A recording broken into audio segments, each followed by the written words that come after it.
भारत माता की, भारत माता की। कुछ जोश कम दिखाई दे रहा है। भारत माता की, जाट एकता, जाट एकता। आदरणीय मंच पे विराजमान गवर्नर साहब और मंच पे विराजमान सभी जाट नेता और भिन्न भिन्न राज्यों से, भिन्न भिन्न गांवों से, भिन्न भिन्न देशों से पधारे हुए सभी जाट नेता और हमारी सरदारी भाइयों बहनों एंड युवा शक्ति, सभी को मेरी हाथ जोड़कर राम राम सा। सबसे पहले मैं पलसानिया जी और कलवानिया जी को बहुत बहुत तहे दिल से धन्यवाद देना चाहूँगा, जो कि इस समाज के लिए इतना वक्त, अपनी इतनी एनर्जी लगा रहे हैं। इसको वो क्यों कर रहे हैं सब ये ऐसा? क्योंकि वो चाहते हैं कि एक समाज एकत्रित हो, एक प्लेटफॉर्म पे आए और हम सभी एक साथ इकट्ठे होकर के आगे बढ़े। क्योंकि हमने बचपन में एक कहानी पढ़ी थी कि एक अलग अलग जो लकड़ी होती है उसको कोई भी तोड़ सकता है, लेकिन जब एक लकड़ी का बंडल बनता है तो एक शक्ति होती है जिसको कोई भी अलग अलग नहीं कर सकता। तो सबसे पहले हमें एक संगठित होना पड़ेगा, जिसके लिए मैं आप सभी से अनुरोध करता हूं कि पलसानिया जी और कलवानिया जी के साथ में तन मन धन से हम उनका सहयोग करें। मैं सोनवीर सिंह चौधरी भरतपुर के बहुत ही छोटे से गांव गुंसारा का रहने वाला हूं। मैं चाहूंगा कि अपने बारे में थोड़ा शेयर करूं, क्योंकि मुझे उम्मीद है कि हमारी युवा शक्ति के लिए और सब यहाँ बैठे सभी लोगों के लिए एक मोटिवेशन होगा ये। मैं उस गांव से हूं और ऐसी फैमिली से हूं। एक टाइम हुआ करता था जिस गांव में लाइट नहीं हुआ करती थी। हम जो मेडिसिन की बोतल होती है उसमें केरोसिन डाल करके एक दिया बनाते थे, उससे हम रात रात भर पढ़ाई करते थे। उस तरह की बहुत ही छोटी फैमिली से हूं मैं, लेकिन दिल और दिमाग में एक जज्बा था एक कि हमें कुछ करके दिखाना है। इस तरह से हमारी पढ़ाई वहाँ पे गांव में की। उसके बाद भरतपुर में आकर के हमने थोड़ी पढ़ाई की। उसके बाद अजमेर जा कर के मैंने इंजीनियरिंग की प्रिंटिंग एंड पैकेजिंग में। उसके बाद बहुत ही शॉर्ट में जाऊँगा मैं, उसके बाद यहाँ इंडिया में भी मेरे 4-5 साल जॉब किया। उसके बाद मुझे अपॉर्चुनिटी 2006 में केन्या जाने के लिए मिली, जहाँ पर एक फैक्ट्री का मैनेजर बन के मैं वहाँ गया। कुछ ही सालों के बाद में क्या होता है कि मेरी जॉब चली जाती है। ऐसा लगता है कि हम वापस लौट जाएं, लेकिन ऐसा कुछ नहीं था, क्योंकि दिल में कुछ कर गुजरने की इच्छा थी कि ये ठान लिया था कि नहीं, कुछ करके ही जाना है। कुछ दिनों के बाद में वहाँ पे भी एक मेरे को जॉब मिल गया, लेकिन तब सोचा कि आज ये 35 साल की उम्र में ऐसा हुआ है, अगर 50 साल की उम्र में ऐसा होगा तो हम क्या करेंगे।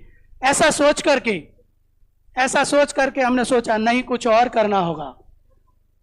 यहाँ मेरी पत्नी निर्मल चौधरी, जो कि मेरे सामाजिक कार्य और बिजनेस में कंधे से कंधा मिलाकर मेरे साथ खड़ी रहती है। तो हम लोगों ने पार्ट टाइम में अपने स्पाइसेस, राइस, इसका एक्सपोर्ट इंपोर्ट का बिजनेस शुरू किया, लेकिन वो सक्सेस नहीं हो पाया। सक्सेस नहीं होने का मतलब ये नहीं होता है कि हम उसमें फेल हो गए। हमें उससे कुछ सीखा। उसके बाद में हमने एक और धन शुरू किया। हमने रेस्टोरेंट डाला, जो कि मेरी वाइफ पार्ट टाइम संभालती थी और मैं उसका सहयोग करता था। वो भी हम लोग उसको भी अच्छे से नहीं चल पाया, लेकिन हार नहीं मानी। ये मैं अपने युवाओं को बोलना चाहता हूँ। वो हमने बचपन में सुना था कि कोशिश करने वालों की कभी हार नहीं होती। यही एक जज्बा था बस, कि नहीं, हम कोशिश करते रहेंगे कि जब तक सफल नहीं हो सकते। हार तक कब है आदमी, हार तक कब है आदमी, जब वो हार मान लेता है। उसके बाद हमारे पास बहुत छोटी सी पूंजी थी। अगर मैं उसका अमाउंट बोलूंगा तो आपको लगेगा कि सही में बहुत छोटी है। 2.5 लाख रुपए से मैंने वहां पे एक छोटी सी मशीन खरीदी और उससे मैन्युफैक्चरिंग चालू की, कॉरुगेटेड बॉक्स मैन्युफैक्चरिंग। आज 5 साल के बाद मेरे पास वहां पे 40 मशीन है, और जो हम 4 लोगों ने कंपनी चालू की थी, आज मेरे पास एक ही फैक्ट्री में 60 एम्प्लॉय काम करते हैं। ये जज्बा था। उसके बाद फिर एक अपॉर्चुनिटी मिली हमको, एक और दूसरी फैक्ट्री डाली वहाँ पे शूज़ मैन्युफैक्चरिंग की। वहाँ की गवर्नमेंट को हम लोग शूज़ सप्लाई करते हैं, और उसमें भी आज की डेट में मेरे पास करीब 40 लोग काम करते हैं, जिसमें से करीब करीब दोनों फैक्ट्रियों में मिलाएं तो 10 लोग यहाँ इंडिया से गए हुए हैं। ये अब टाइम आता है कि चलो बिजनेस में तो हम लोग थोड़े सक्सेस हुए कि कहीं ना कहीं पहुंचे, फिर एक दायित्व बनता है आदमी का कि अपनी समाज को कैसे जोड़ा जाए। हम जब गए थे वहाँ पे तो ऐसा लगता था किससे बात करें और किससे मदद लें और कहाँ जाएं। तो हमने सोचा आगे आने वाले हमारे लोग, अगर वहाँ से कोई आता है, चाहे अपना जाट भाई हो, कोई भी हो, अगर वो यहाँ आएगा, उसको अगर ऐसी परिस्थिति पैदा होती है तो हम उसके लिए ऐसा क्या करें कि एक कोई समाज उसके साथ खड़ा रहे वहाँ पे।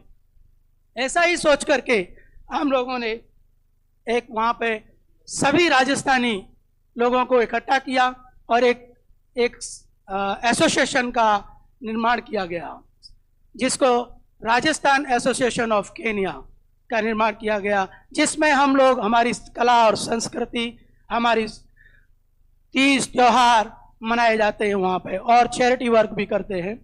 जिसमें अगर हमारे यहाँ से कोई भी आज की डेट में अगर यहाँ से कोई जाता है केन्या में तो उसे पता है, ज़्यादातर लोगों को हम लोगों ने अपने कॉन्टैक्ट सभी जगह दिए हुए हैं। इवन यहाँ की राजस्थान गवर्नमेंट को, इंडियन गवर्नमेंट में भी हमारा राजस्थान एसोसिएशन के नाम से कॉन्टैक्ट्स और सब कुछ है। तो अगर ऐसी फ्यूचर में ऐसी स्थिति पैदा ना हो, ऐसा करके ये एसोसिएशन हमने बनाया। और वहाँ पे एक एसोसिएशन और चलता है, हिंदू काउंसिल ऑफ केन्या, जिसका मैं बिजनेस डायरेक्टर हूँ, कि अपनी कम्युनिटी को कैसे बिजनेस में हेल्प की जाए और अपने लोगों को कैसे बिजनेस में आगे बढ़ाया जाए, ये भी मैं अपनी तन मन धन से वहाँ सेवाएं दे रहे हैं। अभी टाइम आता है कि चलो हम विदेश में तो सेटल हुए हैं, लेकिन अभी टाइम आता है अपनी मातृभूमि के लिए कुछ कर गुजरने का, क्योंकि इस मिट्टी का कर्ज है हमारे ऊपर। इस मिट्टी का कर्ज चुका तो नहीं सकते, लेकिन जितनी कोशिश हो सकती है उतना तो कर ही सकते हैं। ऐसा विचार जब दिमाग में आया तो हमने वो सोचा कि भाई अभी हिंदुस्तान में क्या किया जाए। ऐसे इसी विचार को लेकर के, वैसे तो वहाँ पे जो प्रॉफिट मार्जिन है काफ़ी अच्छे हैं, लेकिन हमारे लोगों को रोज़गार देने के लिए, यहाँ पे इंडिया में भी हम लोग 2 फैक्ट्री डाल रहे हैं, और मेरी उम्मीद है कि हम ज़्यादा से ज़्यादा अपने पढ़े लिखे जाट भाइयों को उसमें रोज़गार दें। अभी हमारे भाई साहब बोल रहे थे कि नशा, यहाँ पे हमारी युवा शक्ति को मैं स्पेशली बोलना चाहूँगा, और युवा शक्ति से पहले मैं हमारे पेरेंट्स जो है उनकी ज़्यादा काउंसलिंग की ज़रूरत है। क्योंकि मैं आपसे पूछना चाहूँगा, हम महापुरुषों की बात करते हैं, हम संस्कृति की बात करते हैं, मैं आप सभी लोगों से दिल से मेरे को बताना, कितने लोगों के घर में हमारे महापुरुषों की कहानियाँ सुनाई जाती है, हमारे महापुरुषों का बुक रखी हुई है, मुझे दिल से बताइए, हाथ खड़े करिए, कितने लोगों के घर में ये चीजें होंगी। और हम उम्मीद करते हैं कि हमारे बच्चे सही दिशा में जाएंगे। कैसे जाएंगे आप बताइए, कि आप एक महीने में, एक वीक में, एक साल में अपने बच्चों को कितनी बार मंदिर लेके गए हैं? कितनी बार आप लोगों ने उनको अपने इतिहास, अपने महापुरुषों के बारे में बताया है? नहीं बताया। ये हमारी कमजोरी है। इस चीज के लिए हमें इसमें ध्यान देना पड़ेगा, क्योंकि शिक्षा का मतलब क्या है? शिक्षा का मतलब किताबें पढ़ लेना शिक्षा का मतलब है क्या? नहीं, मैं नहीं मानता। हमारे पहले गुरुकुल चला करते थे, जिसमें बहुमुखी शिक्षा दी जाती थी। क्यों बहुमुखी शिक्षा दी जाती थी? क्योंकि हम अपने संस्कारों को, किसी भी समाज और किसी भी देश की अगर किसी रीढ़ की हड्डी बोली जाए तो वो हमारी संस्कृति है और जो हमारे संस्कार हैं। आज इतना हमारा युवा क्यों नशा और ड्रग्स में जा रहा है? क्यों जा रहा है? क्योंकि ये हमारी भी कमजोरी है कहीं ना कहीं, क्योंकि हम उनको एक सही दिशा नहीं दे पा रहे हैं। हमको काउंसलिंग की जरूरत है। ये चीज हम सिर्फ मार्क्स पे फोकस कर रहे हैं कि हमारे बच्चे के कितने मार्क्स आए, 90% आए, 50% आए, 80% आए, लेकिन हम ये नहीं देख रहे हैं कि हमारी भाषा और संस्कृति, हमारे संस्कार, उसमें कितने % डाले गए हैं, क्योंकि वहीं से आदमी आगे बढ़ता है। तो मैं ये सभी को अनुरोध करता हूं और उम्मीद करता हूं कि मेरी बातों पे विचार करेंगे और हम ज्यादा टाइम अपने बच्चों में अपने संस्कार डालने में देंगे, ताकि उनका भविष्य और समाज का भविष्य और देश का भविष्य उज्जवल हो सके। यही मैं उम्मीद करता हूं सभी लोगों से कि ऐसा हम लोग करेंगे। अब मेरे 2-3 छोटे छोटे सुझाव हैं। जैसा कि मैं अभी आ रहा था तो न्यूज़पेपर में मैं पढ़ रहा था कि स्कूलों में जाकर के ये नशा पहुंच चुका है, ड्रग्स पहुंच चुका है। कहाँ, किसका फेलियर है ये हमारा? ये मैं मानता हूं हम लोगों का फेलियर है। हमें इसको सुधारना होगा। उसके लिए सभी समाज के बड़े बड़े लोग बैठे हुए हैं यहाँ। मैं चाहता हूं कि हम क्यों ना इस समाज को दिशा देने के लिए एक सब मिलकर के ऐसा कुछ करें कि जैसे नशा मुक्ति केंद्र जो दिशा भ्रमित हो चुके हैं, जो लोग बच्चे दिशा भ्रमित हो चुके हैं, उन लोगों को लिए हम लोग एक जाट समाज अपना एक नशा मुक्ति केंद्र खोले, और जिसमें सब ऐसे बच्चे जो दिशा विमुक्त हो चुके हैं उनको सही दिशा दी जाए। मैं उसके लिए मेरी तरफ से तन मन धन से तैयार हूं, और मुझे उम्मीद है सब लोग भी हमारे साथ में ऐसा आएंगे, और आप लोगों से भी मैं चाहूंगा ऐसा कुछ करें जिसका रिजल्ट समाज को मिल सके। दूसरा, हम चाहते हैं, अभी लोकतंत्र, हम तो रक्षक रहे हैं, टाइम से रक्षक, इतिहास देखो, हम तो रक्षक रहे हैं, हम समाज के लीडर रहे हैं। आज क्यों नहीं? लोकतंत्र का जमाना है, लोकतंत्र का जमाना है। हमें हमारे समाज को एकत्रित तो करना ही है और लीडिंग भी करना है, लेकिन लीडिंग में भी रहना है। लेकिन हम जिस तरह से हमारा इतिहास है कि हम रक्षक रहे हैं सभी के, तो सभी को साथ लेकर के, क्योंकि आज नंबर का जमाना है।